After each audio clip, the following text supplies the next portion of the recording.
नमस्कार सभी साथियों का, आप सभी का बहुत बहुत स्वागत है हमारे ब्यूटीफुल से चैनल कोर कंसेप्ट हब में। हमारे 10 लेक्चर हो चुके हैं। पिछले लेक्चर में हमने बातें करी थी ऑस्मोसिस, और ऑस्मोसिस को जानने के लिए हमने बातें की थी मेम्ब्रेन की। 3 टाइप की मेम्ब्रेन की हम चर्चाएं कर चुके हैं, permeable membrane, semi permeable membrane and तीसरी है नॉन परमिएबल मेम्ब्रेन। लेकिन हमको जो पढ़नी है वो सेमी परमिएबल मेम्ब्रेन पढ़नी है। उसके बाद हमने आपसे बातें की थी ऑस्मोसिस के टाइप्स, एंडोस्मोसिस, एक्सोस्मोसिस। उसके बाद हमने आपसे बातें की थी ऑस्मोटिक प्रेशर की।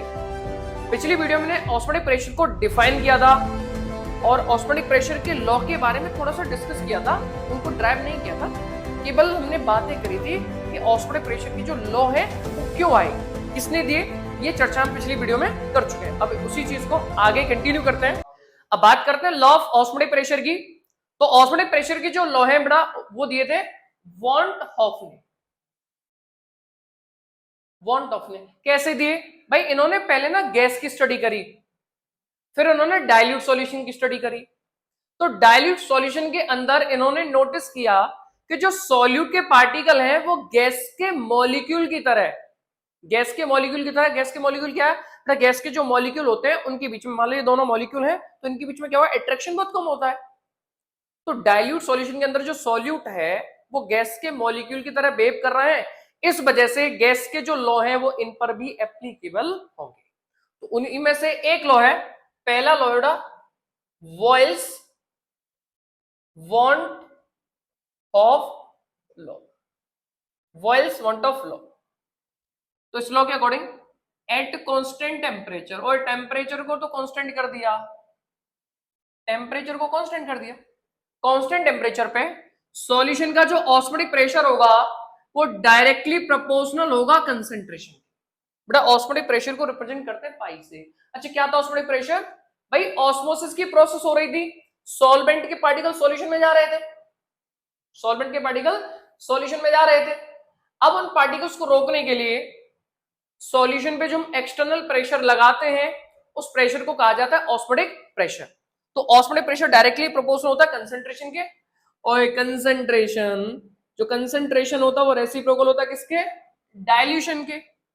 और डाइल्यूशन क्या होता है? डाइल्यूशन होता है कंसंट्रेशन को कम करने की प्रोसेस या फिर वॉल्यूम बढ़ाने की प्रोसेस। तो ये क्या हो जाएगा? फ्री हो जाएगा, पाई इनवर्सली प्रोपोर्शनल हो जाएगा किसके? वॉल्यूम के। भाई पाई डायरेक्टली प्रोपोर्शनल सी, और सी इक्वल्स टू क्या आपका 1/v, तो पाई डायरेक्टली प्रोपोर्शनल हो जाएगा, 1/v के। देखिए मैं डायरेक्टली प्रोपोर्शनल बोल रहा हूं तो मैं बोलूंगा 1/v, अगर मैं इनवर्सली बोल रहा हूं तो मैं बोलूंगा v। ये आपका वॉइल्स वांट ऑफ लॉ। अगर हमें सर इसको लैंग्वेज में एक्सप्लेन करना हो कैसे करेंगे? और ऐसे बोल दो ना, at constant temperature osmotic pressure of solution is directly proportional to the concentration. अगर कंसंट्रेशन बढ़ेगा तो सॉल्यूशन का ऑस्मोटिक प्रेशर बढ़ेगा, अगर कंसंट्रेशन कम होगा तो सॉल्यूशन का ऑस्मोटिक प्रेशर भी कम होगा। इसी में दूसरा लॉ है Charles want of law. Charles want of law. अब इस लॉ के अकॉर्डिंग एट कांस्टेंट वॉल्यूम, अब इन्होंने वॉल्यूम को कांस्टेंट कर दिया। वॉल्यूम कांस्टेंट कैसे होगा? भाई क्लोज कंटेनर ले लो ना, क्लोज कंटेनर में अब क्या होगा?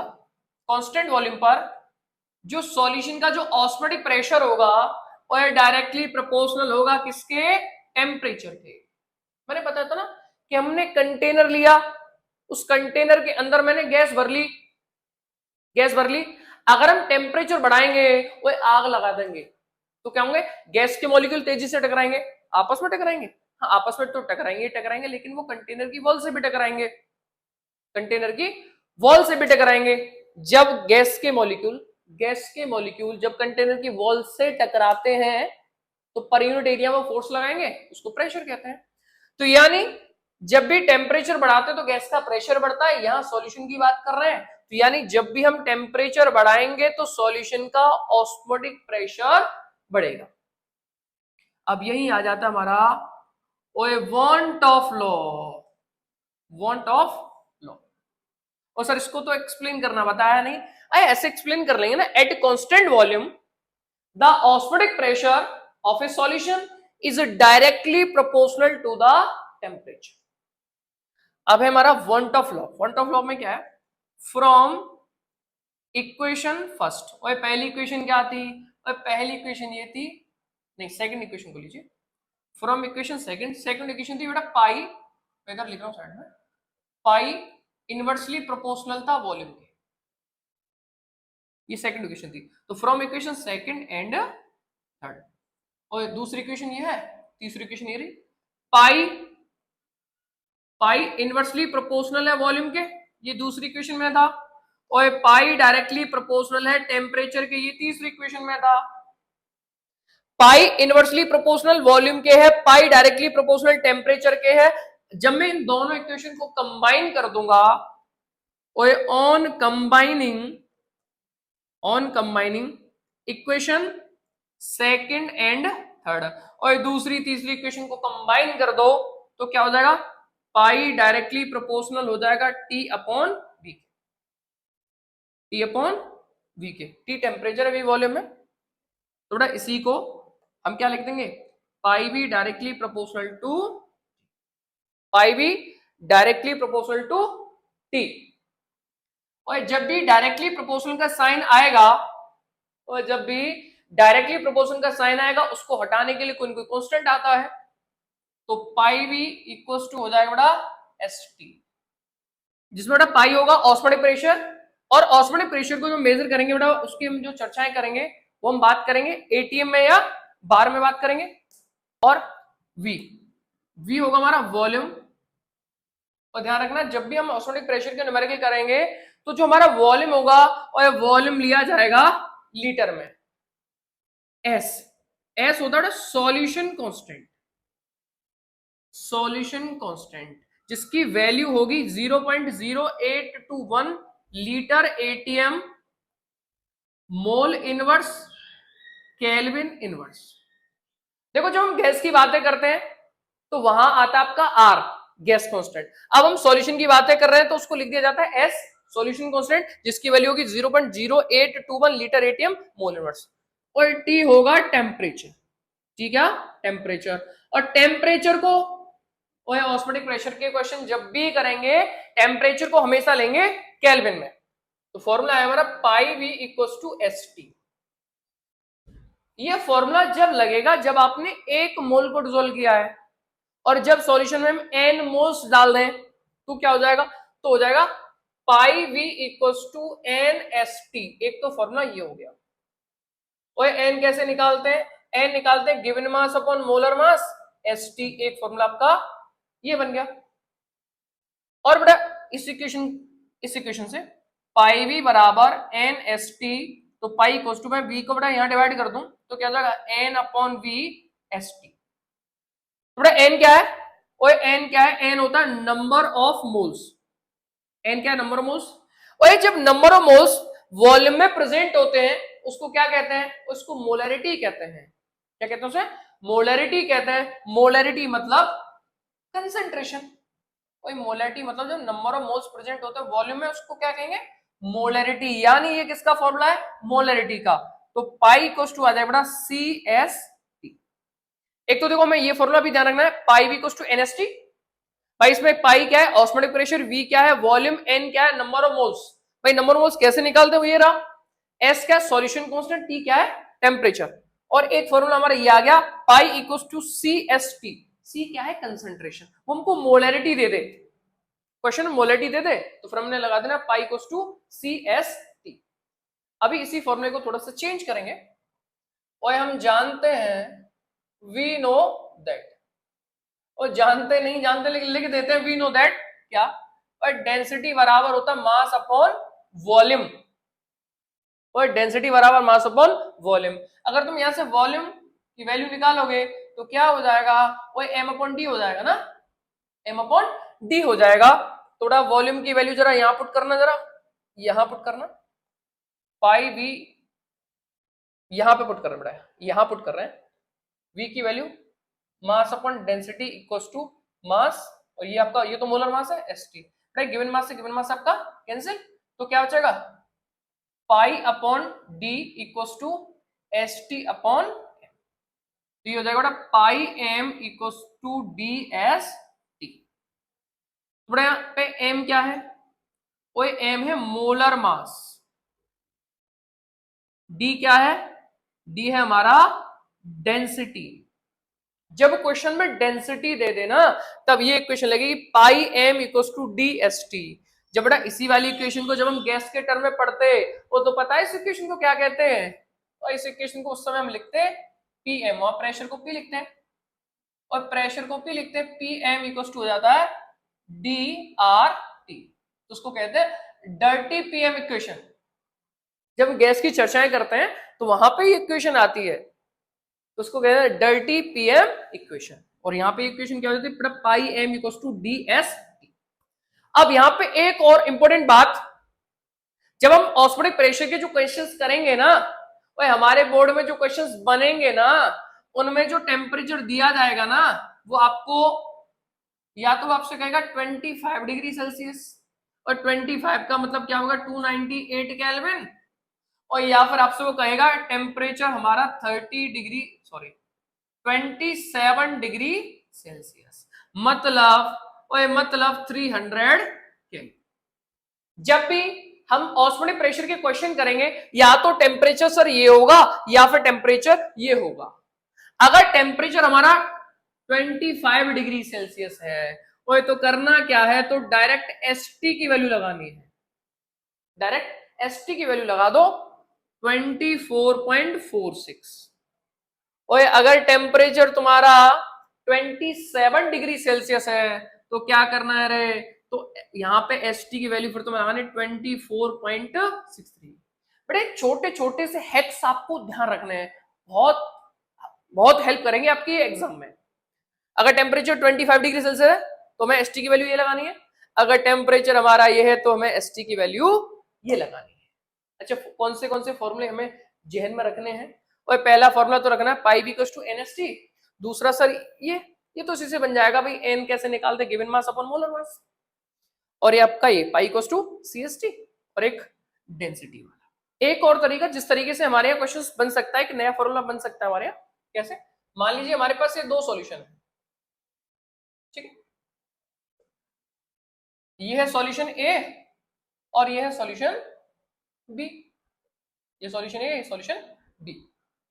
अब ये कहेगा इन दोनों सॉल्यूशन को मैं मिला दे रहा हूं, तो ऐसे कह दे कि ये जो ए सॉल्यूशन है इसकी मोलैरिटी m1 है, इसका वॉल्यूम v1 है, और दूसरे सॉल्यूशन की मोलैरिटी m2 है, वॉल्यूम उसका v2 है। अब हमसे कह दे कि भैया दोनों सॉल्यूशन को हमने मिला दिया, और मिला दो, मिला दो, मिलाओगे तो खैर तुम कोई, बिना मिलाए तो तुम मानोगे नहीं, मिला दो। अब मिलाने के बाद ये तीसरा सॉल्यूशन बन गया, अब ये सॉल्यूशन बन गया, ये जो सॉल्यूशन बना है इसका ऑस्मोटिक प्रेशर, और दोबारा सुन लो भाई, हमारे पास पहला सॉल्यूशन था जिसकी मोलैरिटी m1 वॉल्यूम v1, दूसरा सॉल्यूशन जिसकी मोलैरिटी m2 वॉल्यूम v2, दोनों को मिला दिया। अब मिलाने के बाद जो नया सॉल्यूशन बना है इसका ऑस्मोटिक प्रेशर क्या है, ओए सीधा फॉर्मूला लगा देना, पाई बराबर फॉर्मूला था ना CST, बस मामला ये रहेगा कि C कैसे निकालें, तो C निकालने के लिए बेटा हो जाएगा m1 v1 plus m2 v2 upon v1 plus v2, यहां से आपका आ जाएगा C। ST की वैल्यू मैंने, ST का जो है क्या वो मैंने आपको बता दिया, टेम्परेचर पे है कि टेम्परेचर 25 डिग्री सेल्सियस है तो क्या लगाना है, 27 है तो क्या लगाना है। अब हम बात करते हैं ऑस्मोटिक प्रेशर के न्यूमेरिकल की। अब देखते हैं न्यूमेरिकल हमारे पास 5 ग्राम यूरिया, तो हम एक सॉल्यूशन बना रहे हैं, उस सॉल्यूशन को बनाने के लिए हमने 5 ग्राम यूरिया, ठीक है, अब 5 ग्राम यूरिया को हमने डिसोल्व किया वाटर में, और कितना सॉल्यूशन बनाने के लिए, 100 ml सॉल्यूशन बनाने के लिए, ठीक है, और टेम्परेचर रखा 25 डिग्री सेल्सियस पर, और क्या पूछ रहा है, पूरे सॉल्यूशन का ऑस्मोटिक प्रेशर पूछ रहा है। तो बेटा सबसे पहले गिवन को लिखिए, भाई यूरिया को डिसोल्व कर रहे हैं, उसका मास दे रखा है, मतलब सॉल्यूट का मास दे रखा है, और W दे रखा है तुम्हें 5 ग्राम। अब बेटा यूरिया है तो देखो यूरिया का फॉर्मूला होता है NH2CONH2, तो उसका बेटा मोलर मास होगा 60 ग्राम पर मोल। लेकिन अब जो क्वेश्चन आ रहे हैं ना, आजकल जो क्वेश्चन आ रहे हैं बोर्ड के, उनमें मोलर मास दिया जाता है। तो उसका बेटा मोलर मास 60 ग्राम पर मोल। अब बेटा वॉल्यूम दर का हमारा 100 ml।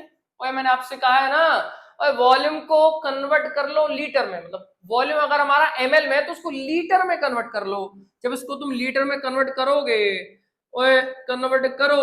तो 0.1 लीटर हो जाएगा। और टेम्परेचर हमारा 25 डिग्री सेल्सियस है, तो केल्विन में कितना हो जाएगा? 298 केल्विन। क्यों? वो सेल्सियस से केल्विन में कन्वर्ट करते हैं, उसमें 273 ऐड कर देते हैं। तो आपको मैंने बताया था ना, अगर टेम्परेचर हमारा 25 डिग्री सेल्सियस है तो डायरेक्ट एसटी की वैल्यू लगाओ ना, 24.46। ठीक है। अब हमसे क्या पूछ रहा है बेटा? पाई पूछ रहा है, ऑस्मोटिक प्रेशर पूछ रहा है। तो pi V equals to W upon M S T. Pi find करना है, वॉल्यूम 0.1 है, और 0.1 है ना, और गिवन मास कितना बेटा? गिवन मास आपका 5 है, मोलर मास हमारा 60 है, एसटी की वैल्यू 24.46। और ऐसे क्यों? और टेम्परेचर 25 है ना, तो डायरेक्ट एसटी की वैल्यू लगाएंगे। तो ये आपका 12 पाई इंटू 0.1 बेटा, इसका इसमें डिवाइड करोगे तो ये आपका आ जाएगा 2.03। तो pi equal to 2.03 divided by 0.1, तो ये आ जाएगा आपका 20.380। इसी पैटर्न में अगला क्वेश्चन है, 10 gram of an organic compound. भाई हमने एक सॉल्यूशन बनाया, सॉल्यूशन कितना बनाया भाई? सॉल्यूशन बनाया हमने 2 लीटर। 2 लीटर सॉल्यूशन है, उसमें हमने 10 ग्राम ऑर्गेनिक कंपाउंड को डिसोल्व कर दिया है। अब बेटा वो हमें बता नहीं रहा है कि वो ऑर्गेनिक कंपाउंड क्या है, पर्टिकुलर उसका कोई नाम नहीं है, पर्टिकुलर उसका कोई फॉर्मूला नहीं है। ठीक है, तो बेटा जिसको हम डिसोल्व कर रहे हैं उसका मास उसने रखा 10 ग्राम। अब उसका मोलर मास नहीं दे रखा, भाई मोलर मास पूछा भी है उसने। और वॉल्यूम कितना है? वॉल्यूम हमारा 2 लीटर है, और टेम्परेचर बेटा 27 डिग्री सेल्सियस। आ गया ना वही है। और जब टेम्परेचर 27 डिग्री सेल्सियस होगा तो डायरेक्ट एसटी की वैल्यू हो जाएगी बेटा 24.63। क्या पूछ रहा है? मोलर मास पूछ रहा है। हम जानते हैं ना, pi V equals to W upon M S T. बेटा पाई दे रखा है, हाँ पाई और दे रखा है इसमें 0.680 है, और पाई दे रखा है, वॉल्यूम दे रखा है, गिवन मास दे रहा है, एसटी की वैल्यू है। क्या हम एम नहीं निकाल सकते? वही निकाल सकते हैं ना। पाई कितना बेटा हमारा? पाई है हमारा, इसको मैं इधर कर दे रहा हूं बेटा, पाई है हमारा 0.6 इंटू वॉल्यूम हमारा 2 है, गिवन मास बेटा 10 है, मोलर मास हमको फाइंड करना है, और एसटी की वैल्यू बेटा 24.63। अब हमें एम निकालना है, तो एम के लिए क्या करेंगे भाई? M equals to 10 into 24.63 into 0.6 into 2। और ये कैलकुलेशन भी हमको बतानी है क्या? अरे नहीं यार कर लो। तो यहाँ से एम आ जाए आपका 205.25 ग्राम पर मोल। बेटा यूनिट का हमें हमेशा ध्यान रखना है, जब भी मोलर मास हमसे पूछा जाएगा उसकी यूनिट हमें लिखनी ही लिखनी है। अब ऑस्मोटिक प्रेशर से ही रिलेटेड चर्चा करते हैं, हाइपरटोनिक एंड हाइपोटोनिक सॉल्यूशन। तो एक्सप्लेन करने के लिए भाई हमारे पास 2 सॉल्यूशन है।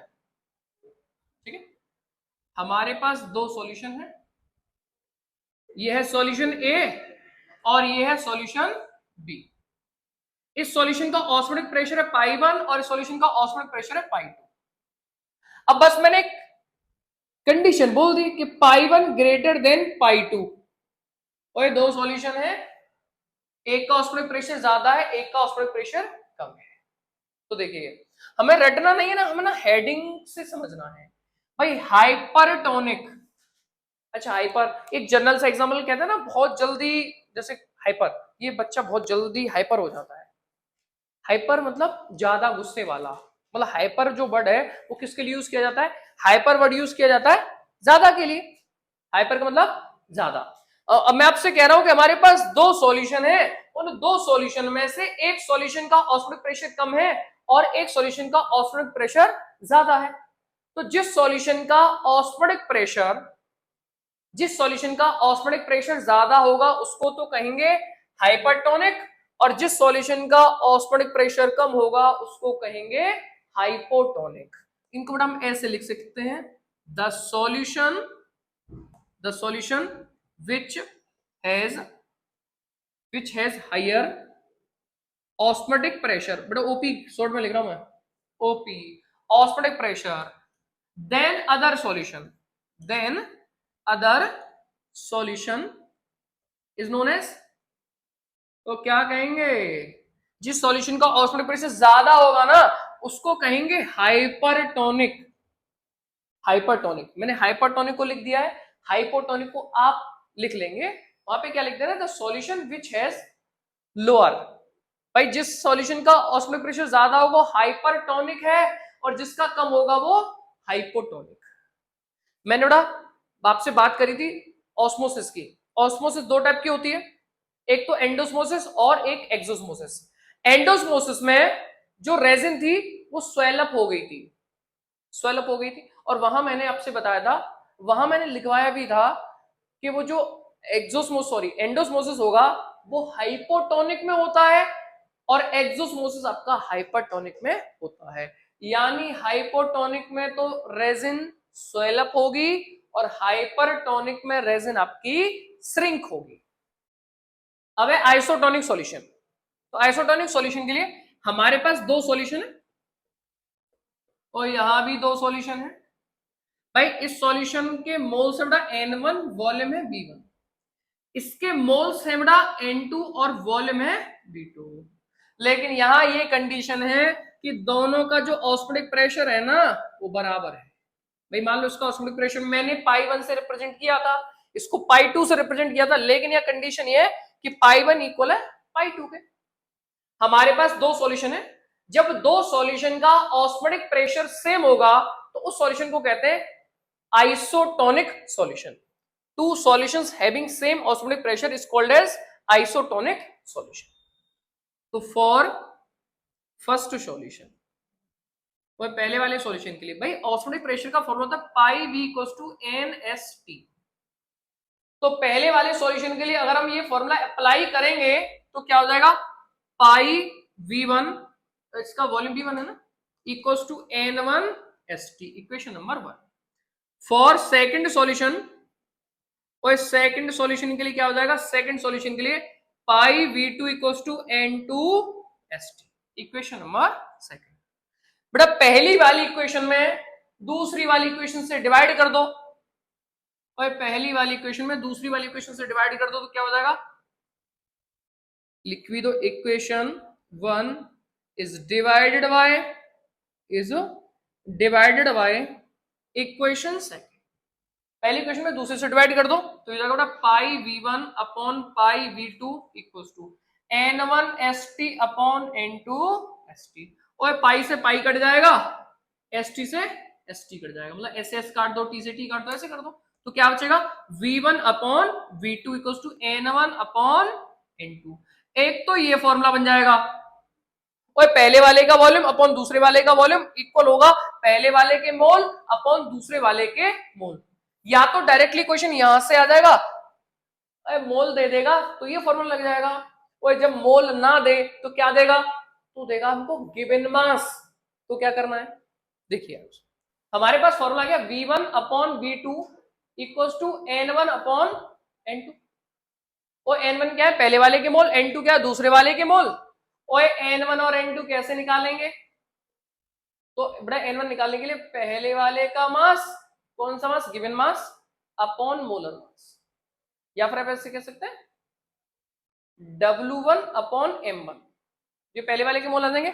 और दूसरे वाले के मोल निकालने हैं तो दूसरे वाले का गिवन मास अपॉन दूसरे वाले का मोलर मास, और अंदर अंदर वाले का मल्टीप्लाई होता है, बाहर बाहर वाले का मल्टीप्लाई होता है। तो ये करने के बाद आ जाएगा V1 अपॉन V2 इक्वल में, और बाहर बाहर वाले का multiply W1 into M2 upon M1 into W2।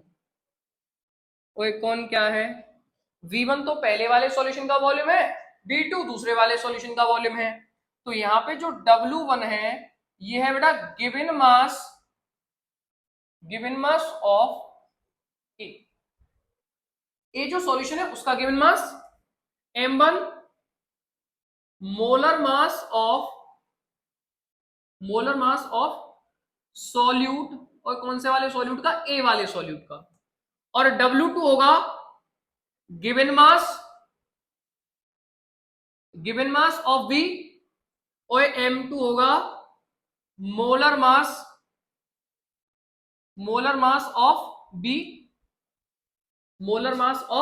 B, कौन सा वाला, सॉल्यूट, बी वाले सॉल्यूशन में जो सॉल्यूट है ना उसका मोलर मास। तो आइए अब देखते हैं इन पर न्यूमेरिकल, आइसोटोनिक सॉल्यूशन पे न्यूमेरिकल देखते हैं कैसे न्यूमेरिकल बनते हैं। तो हमारे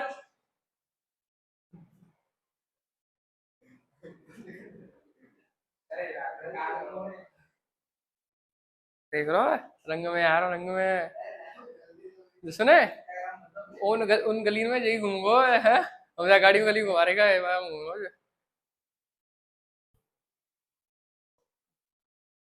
आइसोटोनिक सॉल्यूशन में न्यूमेरिकल देखते हैं। एक न्यूमेरिकल हमारे सामने, ए सॉल्यूशन कंटेनिंग 15 ग्राम यूरिया जिसका मोलर मास दर का है पर लीटर, यानी 15 ग्राम यूरिया को हमने 1 लीटर सॉल्यूशन में डिसोल्व किया है।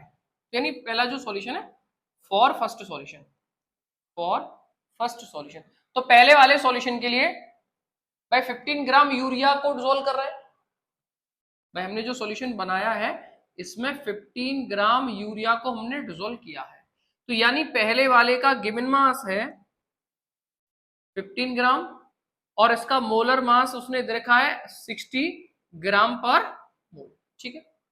और उसका वॉल्यूम वो कह रहा है पर लीटर, यानी उसका वॉल्यूम है 1 लीटर, ठीक है। इज आइसोटोनिक विद, दूसरा एक सॉल्यूशन है। अब दूसरा सॉल्यूशन किसका है, दूसरा सॉल्यूशन है ग्लूकोज का। अब ग्लूकोज का मोलर मास उसने बता दिया है 180 ग्राम पर मोल, लेकिन बेटा उसने ये नहीं बताया कि कितना ग्लूकोज हमने डिसोल्व किया है, तो ग्लूकोज का मास उसने बताया नहीं है। उसका मोलर मास उसने बता दिया 180, और वॉल्यूम भी क्या कह रहा है बेटा, वॉल्यूम भी कह रहा कितने लीटर में, प्रेजेंट इन 1 लीटर।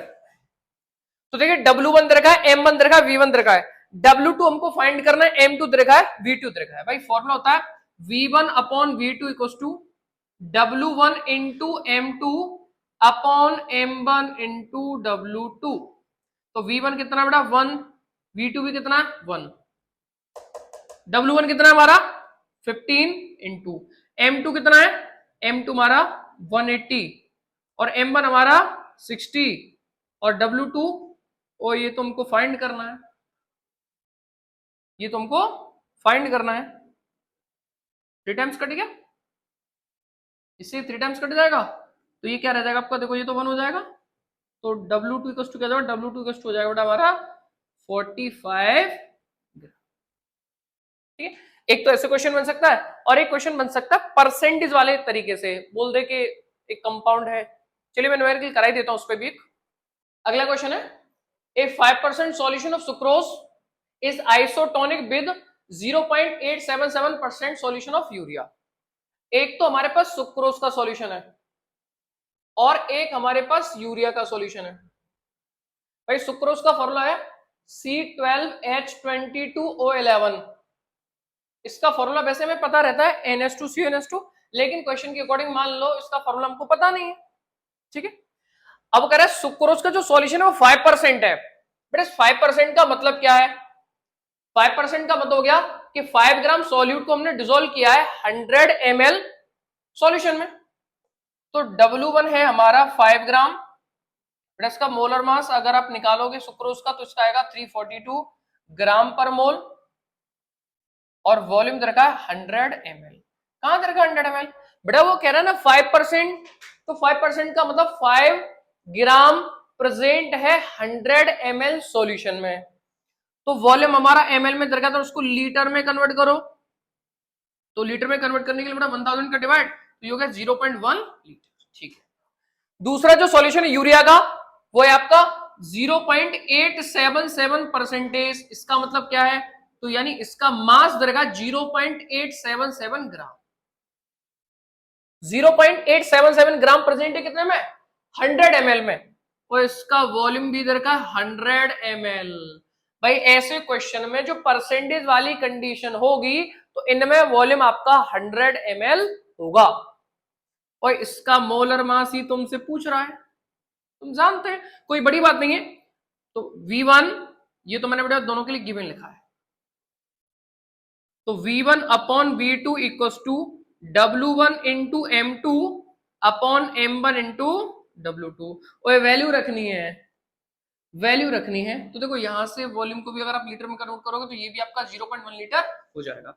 तो V1 कितना हमारा 0.1, V2 कितना 0.1 equal to W1 given mass of कितना बेटा 5, M2 molar mass of second वाले का निकालना है, M1 कितना हमारा 342 इंटू और ये कितना है 0.877।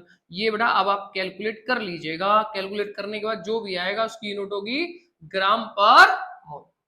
और यूरिया का मास 60 होता है तो 59 पॉइंट समथिंग, ठीक है। अब बेटा कुछ कंसेप्चुअल क्वेश्चन बन जाते हैं ऑस्मोटिक प्रेशर पे। अब उन कंसेप्चुअल क्वेश्चन को देखते हैं। ऑस्मोटिक प्रेशर पे कुछ कंसेप्चुअल क्वेश्चन। सबसे पहले क्वेश्चन तो ये बन सकता है कि जो पॉलीमर होते हैं, बेटा पॉलीमर क्या होता है? पॉलीमर बेटा पॉली का मतलब होता है मैनी और मर का मतलब होता है यूनिट। और जब बहुत सारे यूनिट आपस में कंबाइन हो जाते हैं बेटा वो पॉलीमर बन जाता है। पॉलीमर जैसे बेटा विटामिन है, प्रोटीन है, ये पॉलीमर है।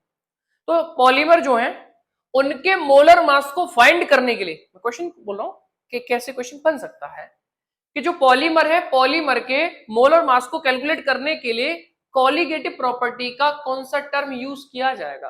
भाई कॉलिगेटिव प्रॉपर्टी के हमने 4 एग्जांपल पढ़े हैं। पहला एग्जांपल था हमारा relative lowering of vapour pressure, दूसरा एग्जांपल था हमारा एलिवेशन ऑफ बॉइलिंग पॉइंट, तीसरा था डिप्रेशन ऑफ फ्रीजिंग पॉइंट, चौथा एग्जांपल था ऑस्मोटिक प्रेशर। तो पॉलीमर का मोलर मास कैलकुलेट करने के लिए कौन सा टर्म यूज किया जाएगा, तो वहां हमारा आंसर आएगा, वहां हम यूज करेंगे ऑस्मोटिक प्रेशर।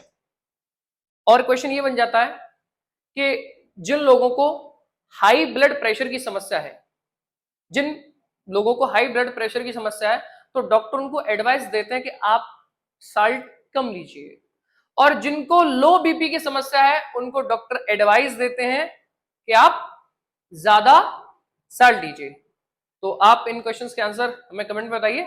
इस लेक्चर में धन्यवाद। इस वीडियो में यहीं तक, बाकी चर्चा अगली वीडियो में करेंगे। अब हमारा रह गया वॉन्ट ऑफ फैक्टर।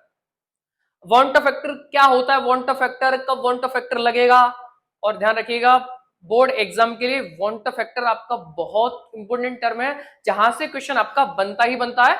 ये चर्चाएं अब आपसे अगले लेक्चर में करेंगे। धन्यवाद।